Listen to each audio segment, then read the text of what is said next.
Hello, everybody. Welcome to That Word Chat again. Great to see such a nice big crowd today of people who love language. Exciting show today. We're going international again, north of the border. Gael Spivak is our guest, and she's going to talk to us about the plain language standards that the international plain language standards that she's working on with others, and we're expecting to see very soon, and I'm curious to know what that means for me as a copy editor. Gail, I'll do a quick introduction. Gail is she's she's a senior writer and editor at Canadian Food Inspection Agency. So she works for the federal government there in Ottawa, and she's chair of the international committee that's helping countries to translate, localize, excuse me, and adopt the ISO plain language standard. So welcome, Gail. It's great to see you. Thanks for having me. I really appreciate it. Before we get started, can I just mention a couple of things? Please do. One is I'd like to say that I'm talking to you from Ottawa, Canada, which is on the territory of the Algonquin and Anishinaabe Nation, and they've been here for millennia. I want to say that I'm grateful to be able to work in this area. I also want to describe what I look like in case anybody is watching this who can't see with their eyes or they have a visual impairment. So I have red hair. I've got on a blue scarf and a blue top, and the background behind me is my dining room wall. It's blue, and there's a couple of paintings back there. Cuba, one's some flowers, and one is a cat. All right. Well, thank you for that. And I had never thought of that before you mentioned it. The idea of describing the scene for those who can't see the scene. So I should probably say that I look different than I normally do because I'm sitting. I just had an operation, and so I didn't think I could stand for an hour. So it's a slightly different view of me than people are used to, but I'm in a blue blazer with it's a blue bow tie. And I've also got a beard, but it's just a temporary thing. Don't worry about it. I'll be shaving that off soon. Behind me, many, many books. Wonderful books about language. So, and also, since you mentioned that, I had never, there's not a Native American presence in Ohio. There's no recognized tribes, which is unusual. I'm from Michigan, and it was more of a thing there. But I have looked, and it's there have been many tribes that have been in this area on the land that I'm now living in Bexley, Ohio, just outside of Columbus. And this is land that the Shawnee, Miami, other indigenous nations lived on. The Treaty of Greenville in 1795. They gave up their claim to the land, and of course they were later forcibly removed. The land was given to the Canadians because the land I'm on was given to Canadian loyalists or Canadian, revolutionaries during the American War of Independence. Those who didn't support the crown at that time U.S. didn't get Canada, which I suppose is a nice thing. And some of the generals who were involved did get some land in where I live now. Anyway, that's a long introduction. I don't know if that's more information than we need from a plain language perspective, but I'm excited about this. The concept. I mean, it seems like a little bit preaching to the choir to this group when we talk about plain language, because a lot of us are copy editors. All of us are interested in language, and that's what we do. We want to make languages accessible and plain as for our readers as possible. But give us just sort of the overview of what is plain language, and why are we having international standards for plain language? Okay, sure. So There's actually a definition of plain language now that's accepted by the three plain language organizations in the world. That definition has been a long time in the making. And it's actually what the standard is based on. So the international community of practitioners have been working towards a standard for a long time, for 25 years. And one of the 20, first, 25 years? yeah. Oh, Yeah, that's when they first started talking about it. okay. And one of the first things they had to do was to get a definition that everybody agreed to, and that took a long time as well. And it's changed a bit over the years. But it's very focused on readers. It talks about what readers, giving them the information that they need, that they understand, and that they can use and find. And it's words are only one part of it. There's the design, the layout, the type of information, and all of that is part of it as well. Most people think the language is just a book of words, but it's a lot more than that. So the definition sort of lays that out in one sentence, and then the standard builds on that, and it explains what each of those principles means. Okay. As I said, as a copy editor, I think my biggest takeaway is that the number one way to apply plain language is to hire a copy editor to look at what you've written. And I think that is sort of part of it, the idea that you maybe want to get somebody else to look at it, but it's also guidelines for people as writers to and their approach, right? Yeah, I mean, an editor can always help realign the document if it hasn't been written from the beginning with plain language principles in mind. But it is easier if people start with that because it's all audience based. So if you write a document without your audience in mind, it's harder to go back and fix it later. But really, the standard is for writers and editors, and it'll help all of us.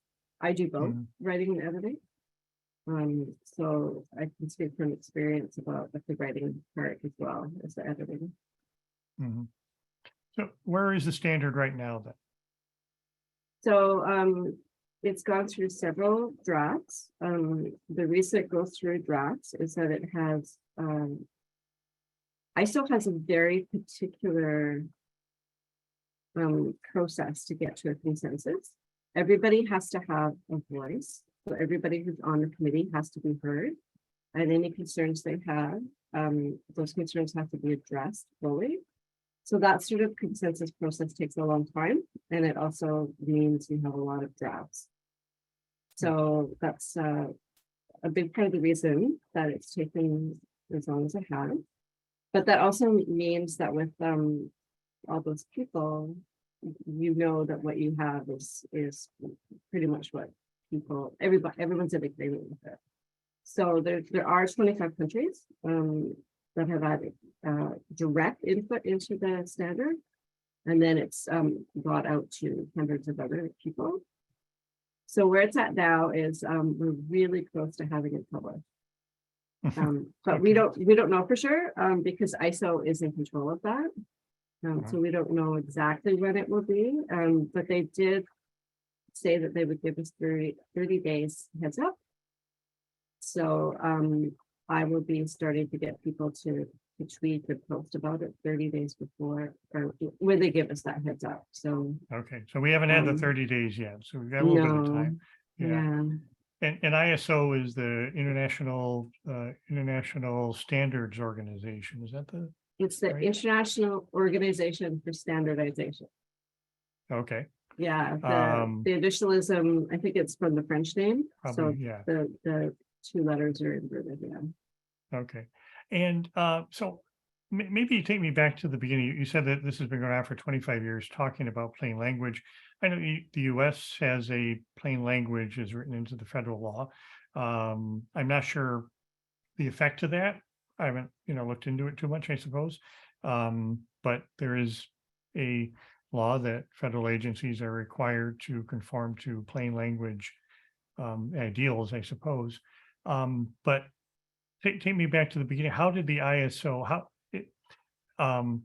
it's a little surprising to me that, because I think of the ISO as standards for weights and engineering and things like that. So how did that come about that somebody thought we ought to have language as part of that? Right. There's actually a whole committee in ISO that focuses on language and terminology. So it's called Technical Committee 37. So there's lots of standards on translation, lexicons, other things to do with language. I can't think of what they are, but it's a big committee. It's got 11 working groups. Like ours is working with 11. So there's at least 10 other working groups, and there's 5 subcommittees. So there's a lot of people who are working on language related things, and that's all under ISO. But the international community of plain language practitioners ended up at the ISO option by talking through over the years how an international standard would be created, what the different options were, what kind of standards they should have. They've been talking about this for years, like long before I got involved. And then someone in Australia approached Standards Australia and asked them about creating a standard for Australia. And they were thinking that later it could be an international standard, but the way it works is it's best to go international first. So that person, within a matter of weeks, went from, hey, Standards Australia, why don't we do a standard in Australia, to having to get on a plane and go to an international meeting for Technical Committee 37 and convince them that they should create an ISO standard for this. And does it seem that is it just me that sees that as a odd thing to? I mean, we're not standardizing the language. We are giving some guidance to how it's presented, but obviously there's different audiences, different topics, different ways to present information. So does standardization remove some of that level of differentiation and creativity in the process? Well, there's different types of standards. So there are some that are kind of more science-based, more about engineering and that thing. The language and terminology standards are, it's much more obvious that they're best practices, and they're not requirements. So what they do is they've distilled the expertise of many different experts into, this is the best way to go about doing this particular task. So and the language ones are not, they're not requirements. They're just the voluntary standards that people can follow or not. So it's good advice that is elevated to a very high level because of the particular process that's used to make sure that all experts are heard. Mm-hmm. And so I'm imagining this process. You've got a bunch of if you put a bunch of copy editors in a room and say come up with a standard, you're going to have so many drafts and so many not just disagreements, but just sort of there's always something else to sort of make it better, and that's what we do, so we don't have the 30-day notice yet. It was supposed to be this spring, and I think I've read on the website early 2023. So we'll see. When we get to that point, how will we see it? How will it be released? So ISO requires that people buy insurance, which is unfortunate because that does limit access to it. But so they own the copyright. And the way they fund the infrastructure that supports all of the work, because all of the work is done by volunteers. So the way they support the infrastructure of organizing committees, editing, they have some editors, and that sort of secretariat work. That's all paid for through people buying the standards. So once it comes out, you can buy it directly from ISO, or you can buy it from your country's standard body, which is probably cheaper if you do it through your country, a little bit cheaper. It'll also depend on what your dollar is like compared to the I think it's oh, actually I can't remember what currency, but it's something European. Okay, probably euros, but yeah. So so interesting. And do we have a US standard organization then that we would go to? Yeah, we do. I forget what it's called. Okay. Oh, that's all right. But yeah, there's one in a lot, most countries. Yeah. Well, I am. So it is kind of, I'm sure it's going to be awkward when this is available and it's sort of for sale, because the one principle of plain language is accessibility, of course, right? And so to say, well, we got these standards, but you can't see them. I'm sure there's going to be some, is there going to be some training on the, and I wonder how that will work, some training on the topic that maybe doesn't actually use the copyrighted information, but sort of can talk about the principles, because there's certainly stuff already out there that different people have published on plain language. Yeah, because if you're a plain language practitioner, almost nothing in this document is going to be a surprise to you. Like I learned a few things because you have so many people on the committee, and you brought in some people from an international design organization, and I learned some stuff from them. But really, most of what's in there, anybody who does plain language will know. So we just have people who are trainers will still be able to teach about plain language. We haven't figured out, there's a committee that's looking at certification, and there's a committee that's looking at training to figure out how to do all this while still respecting ISO copyright. Right. And what's your committee? I'm a totally different committee from those two. Okay. I chair the localization and implementation committee. So this is, all of these committees fall under the International Plain Language Federation, which is the umbrella organization for the three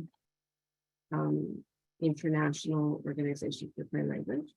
So you'll probably have heard of all of them. There's the Plain Language Association International, Clarity International. So Clarity is the organization that deals with plain language in the law. And then there's the Center for Plain Language, which is in the US. And they're the ones that mark US government departments against the Plain Writing Act. That's okay. Part of what the center does. So the Federation is, it's not a separate organization, but it organizes work that all three of the organizations want to do together. So that's where the ISO work is sitting, and that's where my committee is. So I'm helping people from any of those organizations or anybody in any country who wants to get their country to adopt the standard after it's published, or to use the standard in their country, and also to help them localize it. So the standard is written in English, and it will be translated into French and possibly Russian, because those are the three official languages of Iceland. It is language neutral, like it doesn't talk about anything particular to English. But if it will have to be translated if someone wants to use it in another country, like say Hungary. So that's just translation. Each country may choose to add particular aspects of, say, grammar or culture or different things like that. that are particular to their country. That can go in their localized standard. So I have this committee with people from all around the world who are trying to get their standards organizations to be interested in the standard, to adopt it in their country, to find people who will translate it when it comes out. So we meet to talk about our experiences and how things are going in each of our countries. So people, the rules are wildly different across the countries. Like some stuff that we have to pay thousands of dollars for in Canada is free in other countries. There's things that Australia can do that I can't So do. what do you have to pay for? Oh, like if we wanted to get Canada to adopt the ISO standard as a Canadian standard, it's about $300,000. I'm sorry, I don't understand, who gets $300,000? I would have to raise $300,000, or anybody who's volunteering with me would have to raise that money to give to the government to pay for, it's a cost recovery program, pay for all the consultations and the translation. Because you can't just impose a standard on a country. You have to, well, in Canada, you have to consult with the public and all different stakeholders before you adopt a standard. Yeah. So, but it's really different. Like that person in Finland who's on my committee is very surprised at all the things that Canada has to pay for, because it's just different in Finland. Yeah. Well, I'm curious about the language differences, and obviously that's very interesting that different languages, different countries would have their own, could add their own to it, because if it's a standard, it's not going to necessarily apply to everything in every country. But it must be, I'm curious to read what the standard looks like where there's nothing specific about English, and I'm monolingual, so I don't have an appreciation for different languages. But I suppose there must be some broad things that are the same, and the plain language approach is something that doesn't necessarily conform to a particular language. But there also must be some things that we do in English that is maybe done differently in French. But have you dealt with that? Have you seen some awkwardness, or has it been surprisingly not awkward? Yeah. The first few drafts that we had, we did have to work out some of that stuff, because the way it was written, I specifically remember someone in the meeting saying that that's not going to work in my language. So we just had to rewrite it a bit. But it's very high level. Like it talks about things like use words that are familiar to your audience. Use the grammar and language and tone that your audience would expect. Use headings. Like it doesn't get into the specifics of like with English, you might say try to not use passive voice, and try not to use verbs turning to nouns. We don't have any of those specifics in the standard, except for the examples. Sometimes we have examples, and those are in English because the standards are different. Right. So it is possible that another a country that doesn't have English as their main language, they could take the standard and just change the examples, and then it would be appropriate for their language and their country. You said, I may be quoting you out of turn, because you said before that we started that you got roped into your involvement. You said, I think you were surprised, you weren't sure how you got involved, but what was the story of your, I mean, you've been very active you were president of the Editors Canada, and you've been very involved in the community. How did you get involved in the plain language aspects of it? So I was already practicing as a plain language writer and editor. So I but I wasn't really involved in the community of people. But I do read the material, and I belong to the organization. And in, I think it was 2018, the 3 organizations under the Federation put out in Clarity, in the journal Clarity, they put out information about where they were at on the standard and said, if you want to get involved, if you want to support us, talk to us, and if you want to get involved, contact your standard body in your own country.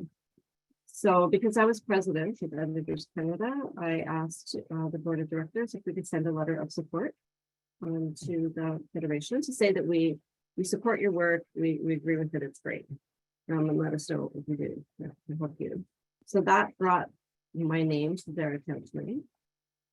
And then I also contacted the Standards Council of Canada to find out how I could get involved in Canada. And then that led me, because I had a really good person to talk to at the Standards Council. They gave me some information I was able to pass along to the person in Australia who was working on it from that side. So that person asked me to come to the meeting that was being held in Ottawa. And I was really lucky. It was the technical committee's next meeting was in Ottawa. So he asked me to come to that because he knew my name and I'd been helpful. So I met him, that's Christopher Bomford. So I met him at this meeting in 2019. And Annetta Cheek was also there. And Annetta is the person who wrote the Plain Writing Act for the US and convinced the politicians to adopt. So they were both there. They met me. They immediately asked that I be put on this committee. And I spent some time that week with Christopher, because the meetings were a week long. I went to meetings with him to talk about how plain language can work in more than one language, because people were very skeptical. But because I work for the government of Canada, which has 2 official languages, they listened to that. And I work with scientists, so I could talk about how, it's not dumbing it down, and explain that you can have technical documents written in plain language. So I was there to support him during that week. So and then when it came time to draft the standard, I was not on the drafting committee, but they did ask me to edit it because they knew that I was an editor. Good. And then when they were looking at starting this localization implementation committee, Annetta just asked me if I would chair it. And I don't think I can say no to Annetta wants anything. So Can't say I'm sorry. I can't say no to Annetta. No.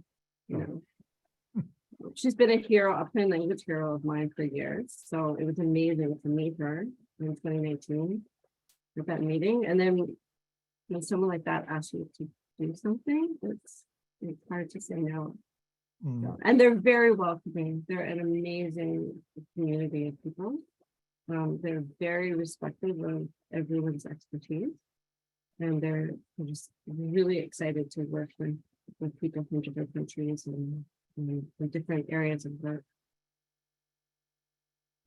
And so what's your, when the standards do come out, what is your, I mean, you told us generally your committee is interested in getting the standards adopted, but what, you also mentioned recruiting people to talk it up and stuff like that. So what's that going to look like when we finally do have the standards? Right. So when I was given this committee, the only thing I knew was that it was localization and implementation. That's it. There was no mandate or anything written down.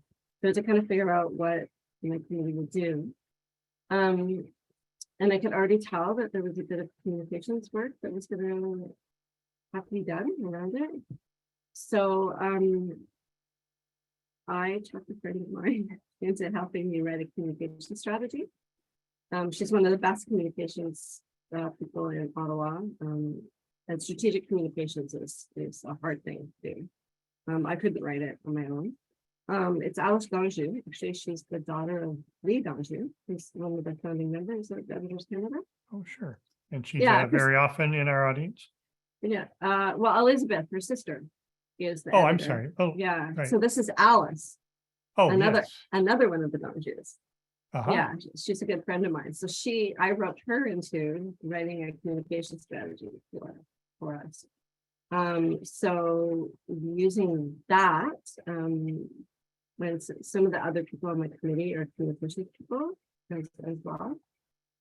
So we've come up with a strategy or a plan to talk on Twitter, LinkedIn, Facebook, when the standard is published, to tell people what it's about.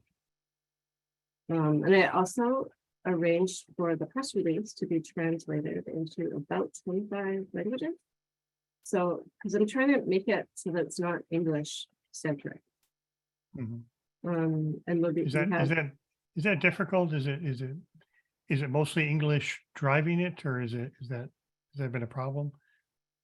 Yes, as with many areas of specialization, English could end up dominating. Mhm. Although the Plain Language Association International is working really hard to combat that.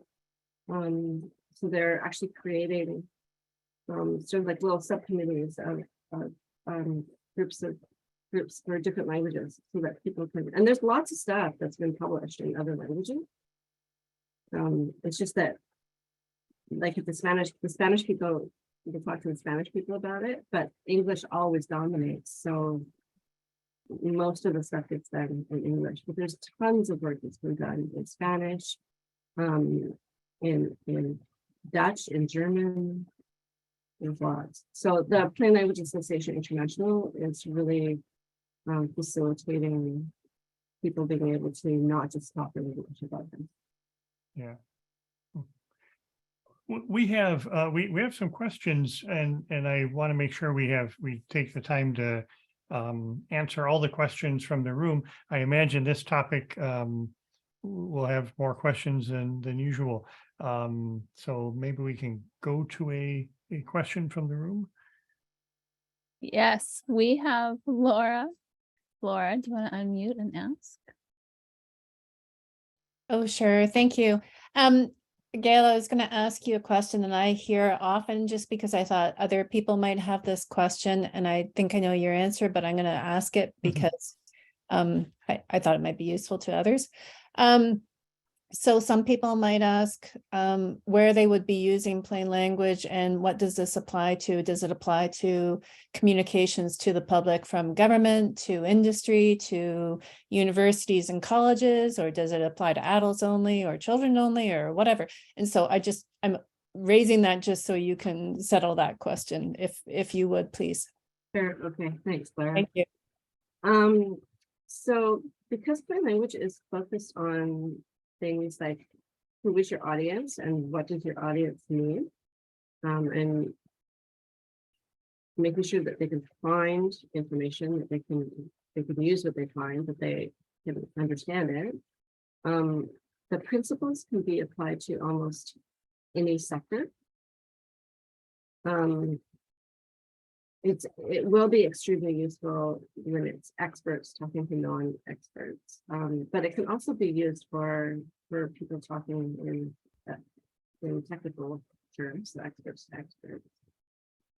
Publishers might use it. Healthcare, it's important for.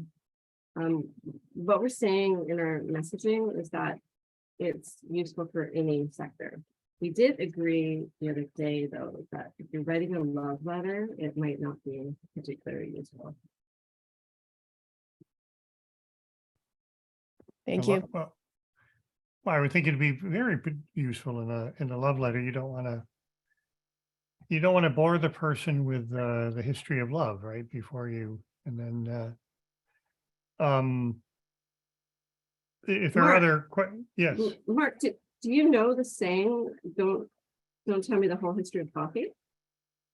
No, I actually saw that on a presentation, but I have no idea of where that comes from. Yeah, that's in my presentation. It's a saying in Cuba.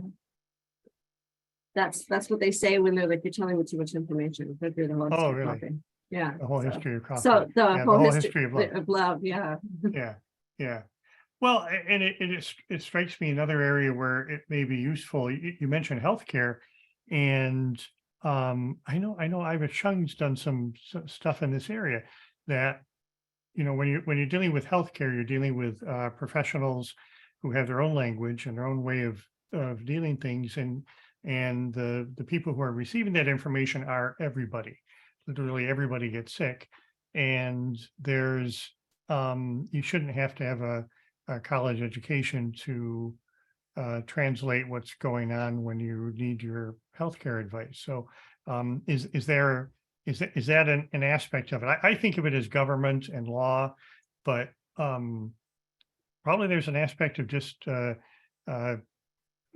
speaking to people where they are, and not leaving out a whole segment of society because we're not speaking the right language for them.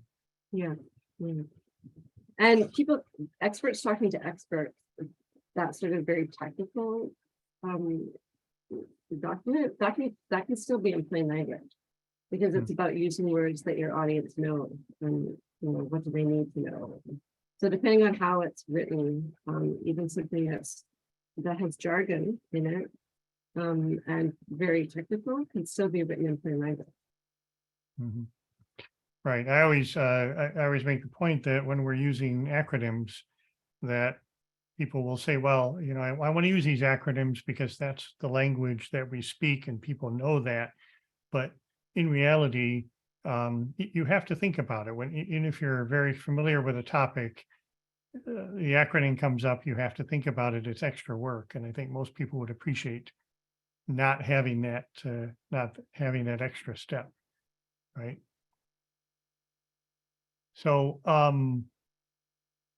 you mentioned earlier that you learned some things from this. How has this process you've gone through affected your job and your writing and how you approach things? It certainly affirms that what I thought I knew was true. So that's been useful. I did learn some new things.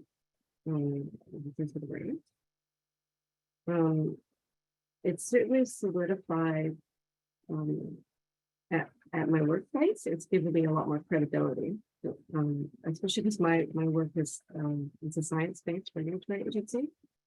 So people are very interested in evidence and standards.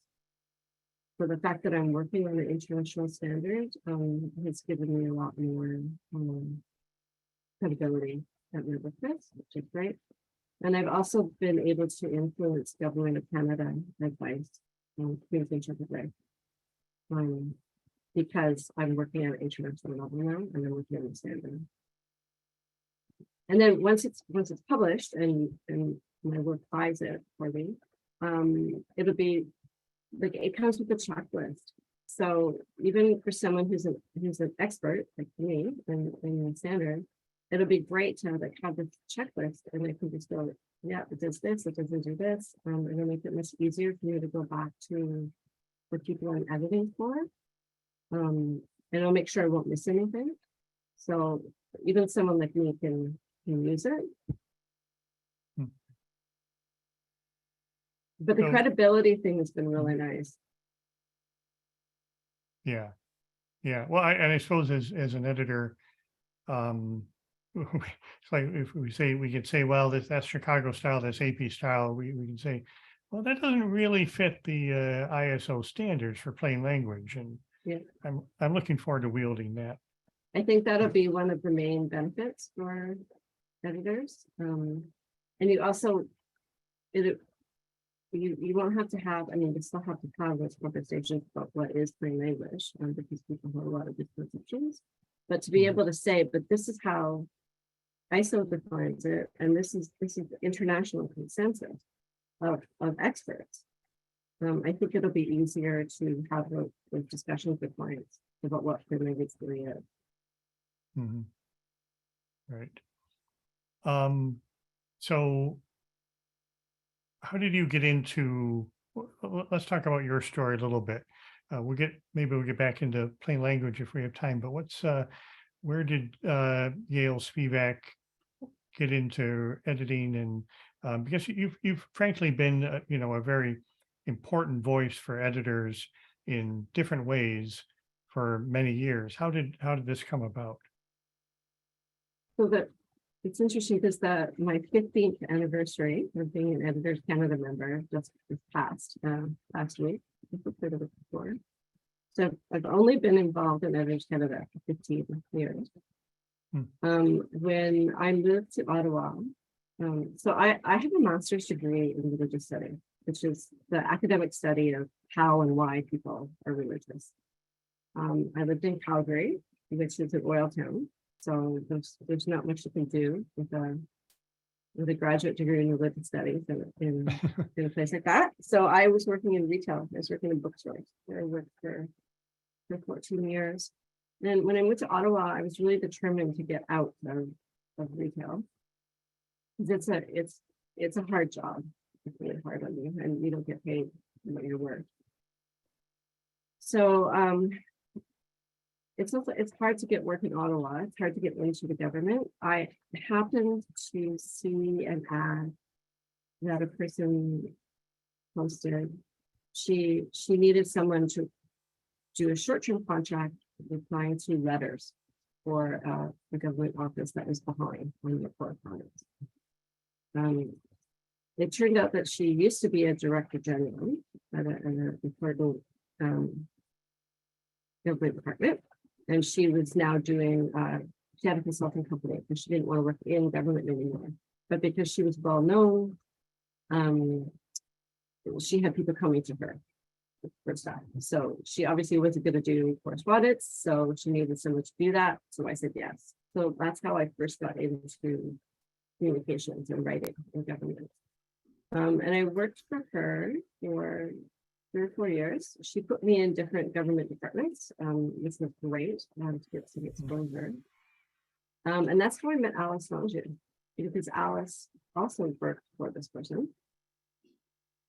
And Alice and I have very different skill sets, but we worked on projects together. And Alice decided I was an editor, and I said I wasn't.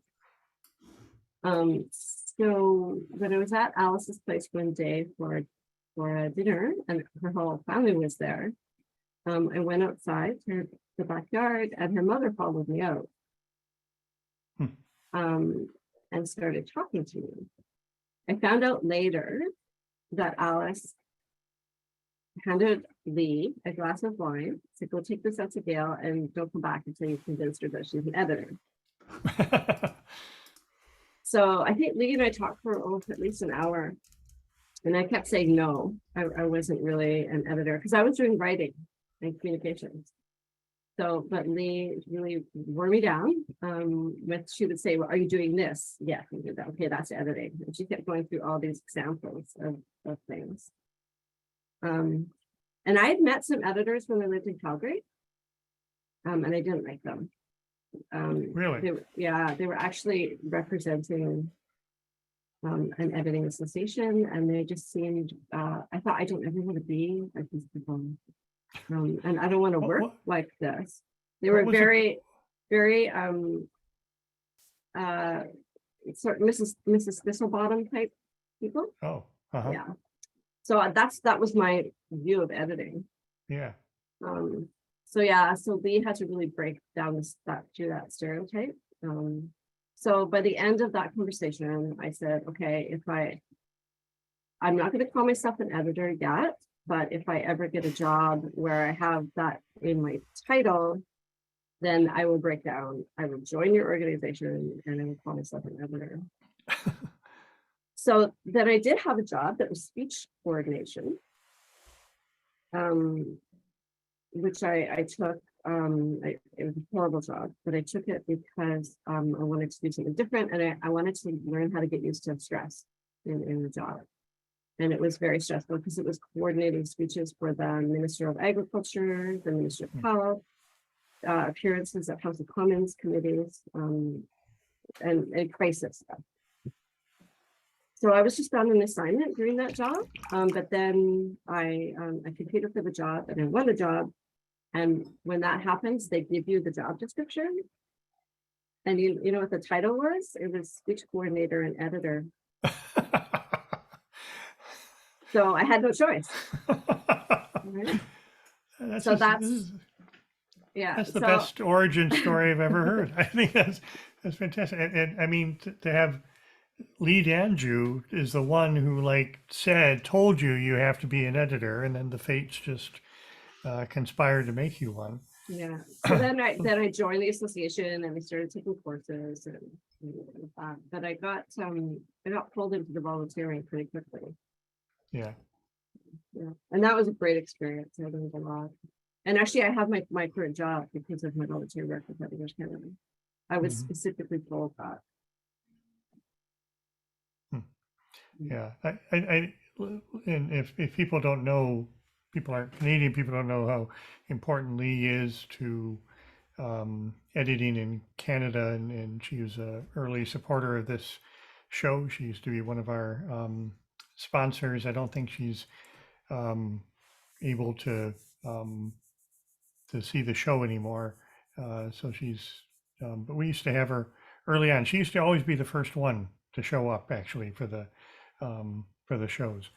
So that's a terrific story. Before we run out of time, if there are any questions, ask them now, because we don't want to run out of time. And there are some very important things I want to ask Gail about, dealing with some of the things that you say are your hobbies or your interests that I really don't quite. I get a couple of them and not a third one. You've got a thing with squirrels, first of all. Well, do you want to see if people have questions first before we talk about squirrels, or you want to do squirrels now? No, let's talk about squirrels. If people have questions, they can ask them in the chat and we'll get to them. Okay. Our backyard has a lot of squirrels and they're absolutely adorable. So does mine. Really? Okay. You're irritating. Well, and my husband is allergic to cats and dogs. He grew up with pets, but he can't have them now. And he's just very nurturing. So he takes care of the squirrels. And from time to time, there's a baby or two that falls out of a nest and we don't know where the mom is, or where we've seen the parent die, the mommy, from getting hit by a car when we go and bring in the babies. It's actually not me. My husband does all the taking care of the babies, but we've raised lots of baby squirrels. And our current one, we just saw him today, Oscar.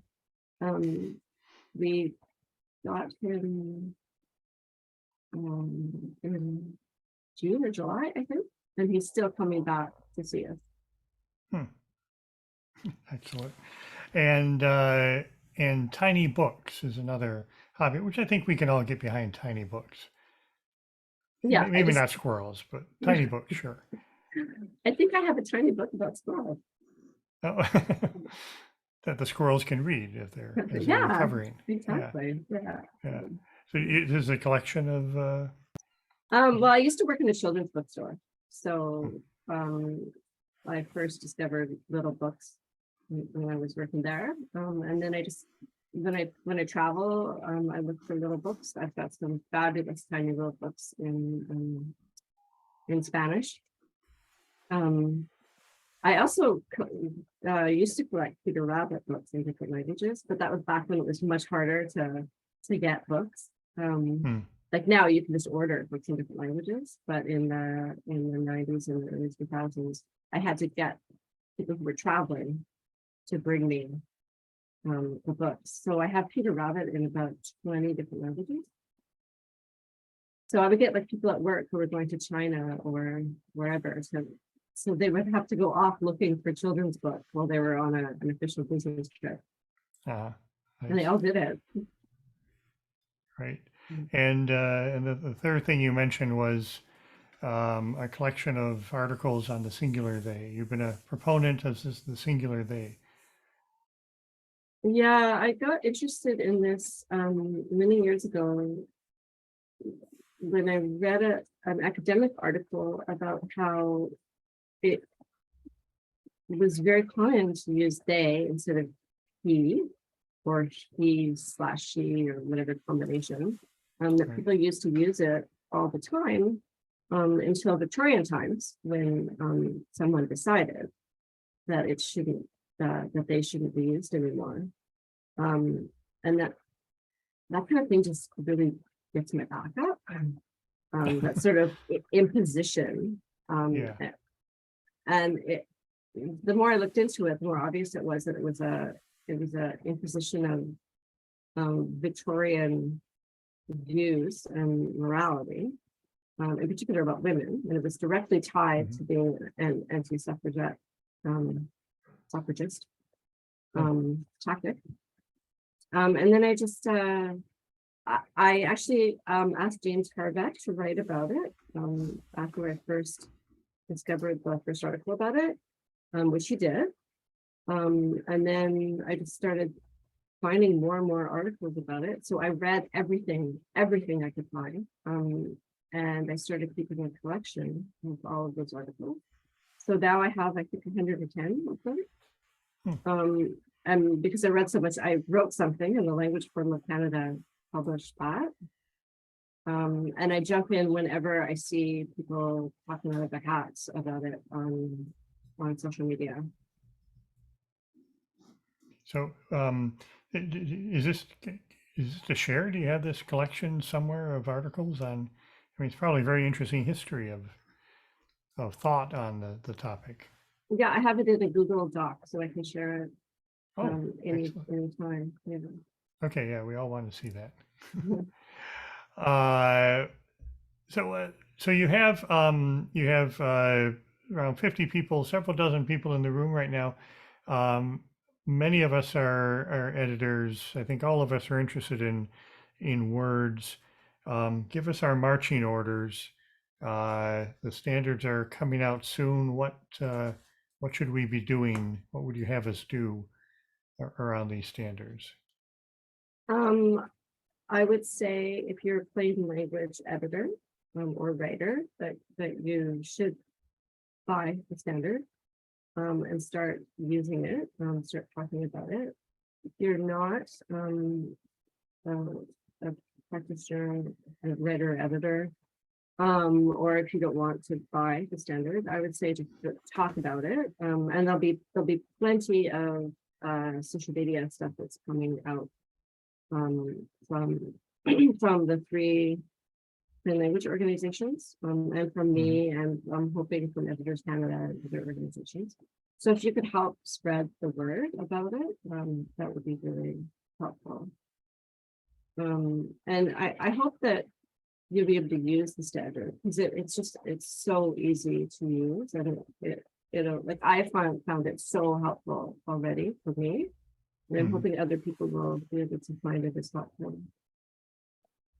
I think Sarah Wilson also had a question, I think. Yes, thank you. I think I've missed where we can find the standard when it's finally finished. Where should we go to find that resource? It will be on the ISO website.